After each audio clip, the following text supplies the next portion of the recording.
ஆண்டவராய் இயேசு கிறிஸ்துவின் நாமத்தினாலே உங்கள் அனைவருக்கும் அன்பான நல்வாழ்த்துக்களை தெரிவித்துக் கொள்கிறேன். இயேசு கிறிஸ்துவனுடைய வசனம் அல்லது வார்த்தைகள் எப்படிப்பட்டவைகளாய் இருந்தன என்று சொல்லி நாம் கடந்த முறை நாம் பார்த்தோம். இன்றைக்கும் லூக்கா எழுதின சுவிசேஷம் 4வது அதிகாரம் 31, 32 வசனத்தை நான் வாசிக்கிறேன். அதில் உள்ளதை பார்க்கும் பொழுது அவருடைய வசனம் அதிகாரம் உள்ளதாய் இருந்தது என்று சொல்லி நாம் அறிந்து கொள்ள முடிகிறது. பின்பு அவர் கலிலேயாவில் உள்ள கப்பர்நகும் பட்டணத்துக்கு வந்து ஓய்வு நாட்களில் ஜனங்களுக்கு போதகம் பண்ணினார். அவருடைய வசனம் அதிகாரம் உள்ளதாய் இருந்தபடியால் அவருடைய போதகத்தை குறித்து அவர்கள் ஆச்சரியப்பட்டார்கள். அவருடைய வசனம் அதிகாரம் உள்ளதாய் இருந்தபடியால் அவருடைய போதகத்தை குறித்து அவர்கள் ஆச்சரியப்பட்டார்கள். இயேசு கிறிஸ்துவினுடைய வசனம் அதிகாரம் உள்ளதாய் இருந்தது. அதிகாரம் உடையதாய், அதாவது அத்தாரிட்டேட்டிவா காணப்பட்டது. ஆண்டவருக்கு ஸ்தோத்திரம். அவர் அந்த வேதபாரகர்கள், பரிசேயர்கள் போன்றவர்களை இப்படிப்பட்டவருடைய போதகத்தை போல அவருடைய போதகம் இருக்கவில்லை என்றுதான் இது நமக்கு எடுத்து காட்டுகிறது. காரணம், அவர்கள் போல போதிக்காமல் அதிகாரமுடையவராய் போதித்தார். யாருக்கும் பயப்படவே இல்லை. அதான் இங்கே கவனிக்க வேண்டியது. ஆகவே ஒரு முறை ஏரோது ராஜா உம்மை கொலை செய்ய தேடுகிறான் என்ற ஒரு செய்தியை அவர்கள் சொன்னபோது கூட அவர் அதை குறித்து பயப்படவில்லை. நீங்கள் போய், நான் இன்னும் 2 நாள் ஊழியம் செய்ய வேண்டியிருக்கிறது என்று சொல்லி நீங்கள் போய் அந்த நரிக்கு சொல்லுங்கள் என்றுதான் சொன்னார். இவ்விதமாக அவருடைய வசனம் அதிகாரமுடையதாக இருந்தது. அநேக காரியங்களிலே உண்மையில் சொல்ல போனால் வெறும் அந்த வார்த்தைகள் மாத்திரம் அதிகாரமுடையதாக இருக்கவில்லை. அவருடைய அந்த அதிகாரம் என்று சொல்லும் பொழுது என்னென்ன விஷயங்களிலெல்லாம் அதிகாரமுடையதாக இருந்தது என்றெல்லாம் நாம் வேதத்தின் மூலமாய் அறிந்து கொள்ள முடிகிறது.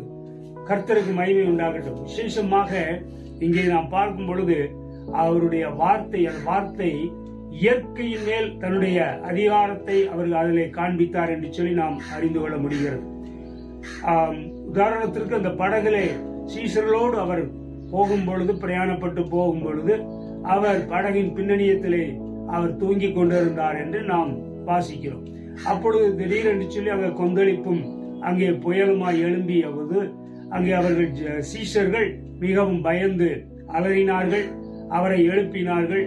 உடனே அவர் எழுந்து நின்று எழுசினார். காற்றையும் கடலையும் அதட்டினார் என்று சொல்லப்பட்டிருக்கிறது. அப்போ காற்றையும் கடலையும் அதட்டினார். இறையாதே, அமைதலாய் இரு என்று சொன்ன போது அப்படியே அது அமைதியாகிவிட்டது என்று சொல்லி நாம் வேதத்தின் மூலமாக அறிகிறோம்.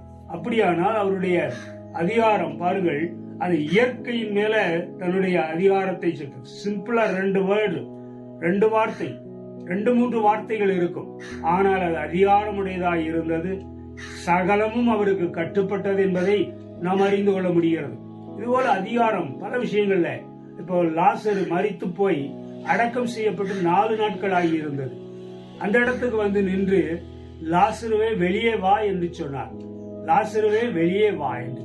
ஆக மரித்து 4 நாட்கள் ஆகியிருந்த சூழ்நிலையிலே லாசருவே வெளியே வா என்று சொன்ன பொழுது அவன் லாசரு உயிரோடு எழும்பி வந்தான் என்று சொல்லி நாம் அறிந்து கொள்ள முடிகிறது.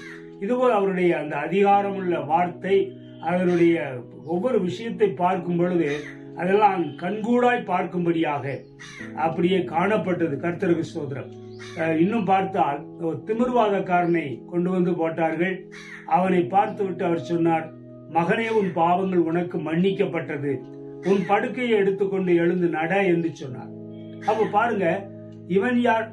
பாவத்தை மன்னிப்பதற்கு தேவன் ஒருவர் தான் பாவத்தை மன்னிக்க முடியும் என்று சுற்றி இருந்தவர்கள் அதை குறித்து முணுமுணுத்துக் கொண்டிருந்தார்கள். இப்ப சொன்னாரு, பாவங்களை மன்னிக்கிறதற்கு மனுஷகுமாரனுக்கு அதிகாரம் உண்டு என்று சொல்லி நீங்கள் அறிந்து கொள்ளுங்கள் என்று சொன்னார். இதுபோல அப்ப பாவங்களை மன்னிக்கிறதற்கும் அவர் அதிகாரம் உடையவராய் இருந்தார். இன்னொரு இடத்துல பாத்தீங்கன்னா, என் ஜீவனை நான் கொடுக்கிறேன், திரும்பவும் நான் அதை என்ன செய்வேன், எடுத்துக்கொள்வேன் என்று சொன்னார். அவர் சிலுவையில உயிரை கொடுத்தது அவர் வாலண்டரியா, அவராக தாமாக முன்வந்து ஜீவனை கொடுத்தார். திரும்பவும் நான் அதை எடுத்துக்கொள்வேன் என்று சொல்லி 3ஆம் நாள் உயிரோடு எழுந்தார். இந்த அதிகாரத்தை நான் பிதாவிடத்தில் பெற்றிருக்கிறேன் என்று சொன்னார். ஆகவே ஒருத்தன் வேணா சாகலாம், ஆனா திரும்ப உயிரோடு அழிச்ச முடியாது, வர முடியாது. அவர் என்ன செய்தார்?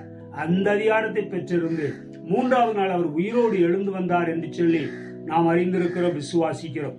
இவ்விதமாக அவர் மரணத்தின் மேலும் அவருக்கு அதிகாரம் இருந்தது என்பதை நாம் அறிந்திருக்கிறோம். இன்னும் 2 பேரை மரித்து போனவர்களை, ஒரு சிறு பெண்ணையும் ஒரு வாலிபன், பாடையிலே கொண்டு போய் கொண்டிருந்த ஒரு வாலிபனையும் அவர் என்ன செய்தார்? மரித்தவனை உயிரோடு எழுப்பினார் என்று சொல்லி வேதத்தின் மூலமாய் அறிகிறோம். அது மாத்திரமல்ல, பிசாசின் மேலே அவருக்கு அதிகாரம் இருந்தது, பிசாசுகளின் மேலே அதிகாரம் இருந்தது. அதனாலதான் அப்படி விரல நீட்டி அவர் இவனை விட்டு புறப்பட்டு போ என்று சொன்னால் அவன் பிசாசு அந்த மனிதனை விட்டு புறப்பட்டு போனது என்று சொல்லி அறிகிறோம். கர்த்தருக்கு மகிமை உண்டாகட்டும். இவ்விதமாக ஆண்டவர் இயேசுடைய வார்த்தைகள், வசனங்கள் எல்லாம் அதிகாரமுடையதாய் இருந்தது என்பதை நாம் மறந்து போகக்கூடாது. இதற்கு முன்பு நாம் அவருடைய வார்த்தைகள் அழியாத வார்த்தைகள், ஒழியாத வார்த்தைகள் என்றும் நாம் பார்த்தோம். கர்த்தருக்கு ஸ்தோத்திரம். அது மாத்திரமல்ல, கிருபையுள்ள வார்த்தைகளாய் அவருடைய வார்த்தைகள் காணப்பட்டது என்று சொல்லி நாம் வாசித்து அறிந்தோம். இப்பொழுது அதிகாரமுடையதாய் இயேசுவின் வார்த்தைகள், இன்றைக்கு வரைக்கு அந்த வார்த்தைகள் அதிகாரமுடையதாய் காணப்படுகிறது என்பதை நாம் அறிந்து கொள்ள வேண்டும். கர்த்தர் தாமே ஆசீர்வதிப்பாரா. ஜெபம் செய்வோம். வானங்களையும் பூமியை உண்டாக்கின சர்வவல்ல தேவனை நாங்கள் உம்மை துதிக்கிறோம், ஸ்தோத்திரிக்கிறோம். இந்த நாளிலே உம்முடைய வார்த்தைகள், வசனங்கள் எப்படிப்பட்டவைகளாய் இருந்தது என்று சொல்லி நாங்கள் தியானிக்க எங்களுக்கு கொடுத்த கிருபைக்காய் ஸ்தோத்திரம். ஏற்கனவே உம்முடைய வார்த்தைகள் ஒழியாதவைகள், அழியாதவைகள் என்றும், கிருபையுள்ள வார்த்தைகளாய் இருந்தது என்றும், இந்த நாளிலே அது அதிகாரமுடையதாய் இருந்தது என்றும் சொல்லி நாங்கள் அறிந்து கொள்ள தேவன் எங்களுக்கு கொடுத்த கிருபைக்காய் ஸ்தோத்திரம். வசனத்தை கேட்ட உம்முடைய பிள்ளைகள் அனைவரையும் ஆசீர்வதித்தவர்களும் கிருபையினால் மூடி மறைத்து அவர்களை வழிநடத்தும் பாதுகாத்தவர்களும் இயேசு கிறிஸ்துவின் இன்ப நாமத்திலே வேண்டிக் கொள்கிறோம், ஜீவனுள்ள பிதாவே. ஆமென், ஆமென்.